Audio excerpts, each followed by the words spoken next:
Hello everybody, today I want to talk to you about mindful eating, and this is my mindful eating part 1. So I'm going to give you 3 top tips to improve your digestion and your health and change your attitude towards the food chain.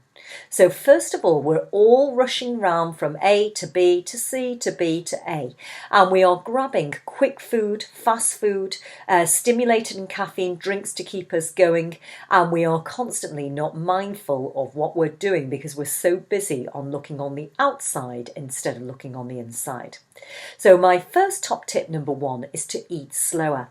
Now, something that I observe when I go back to India on holidays is when you see poor people playing in the street, they live on a diet of the traditional what's called dal chawal. And dal chawal is rice and dal. And because they are poor, they play with their food using their hand on a plate, and they move it round the plate and really feel the textures with their hands before it enters the mouth. So they are really in connection with their food.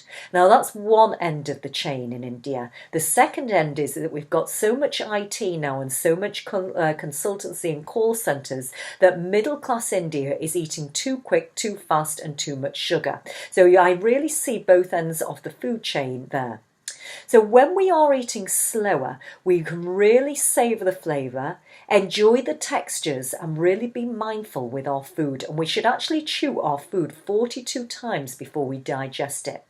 Now, there's a very, very famous gentleman called Horace Fletcher, and he lived from 1849 to 1990, and he was an advocate of what's called industrious munching.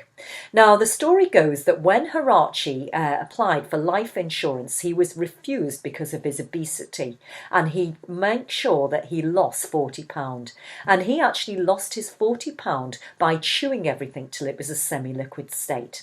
So I want you now to go away and chew your food and eat slower. It'll make the mealtime longer, but you will digest it better and you'll be more connected with your food and you will really appreciate the flavours and textures. That's the first top tip.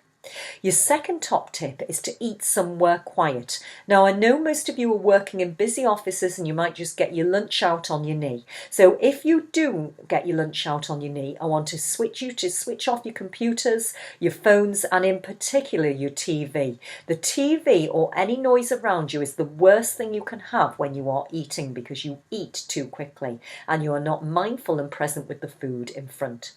So try and go to a quiet room, or go and sit in the car and just be present and have that quiet time with your food so you can just concentrate on eating and having better digestion. Because if you're going to have better digestion, you're going to have better thoughts, better productivity at work and better productivity in everything else.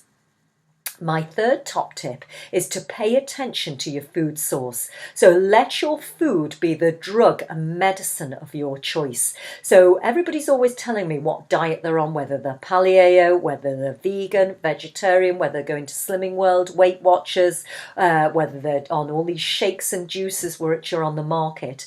But it goes back to a very, very important thing. It's your source.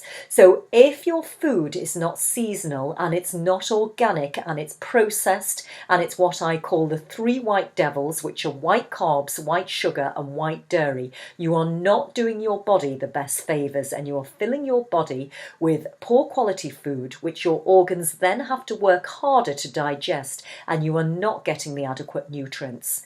So we have a saying in the cadaver labs called PPP, and that stands for piss poor protoplasm. So when people are coming to me with any sort of pain or recovering from a hip, knee operation, or they've got anything from lower back pain, or they even want to just improve their posture and their core stability, you know, you're not going to improve all those things if you've not got the right food growing you inside.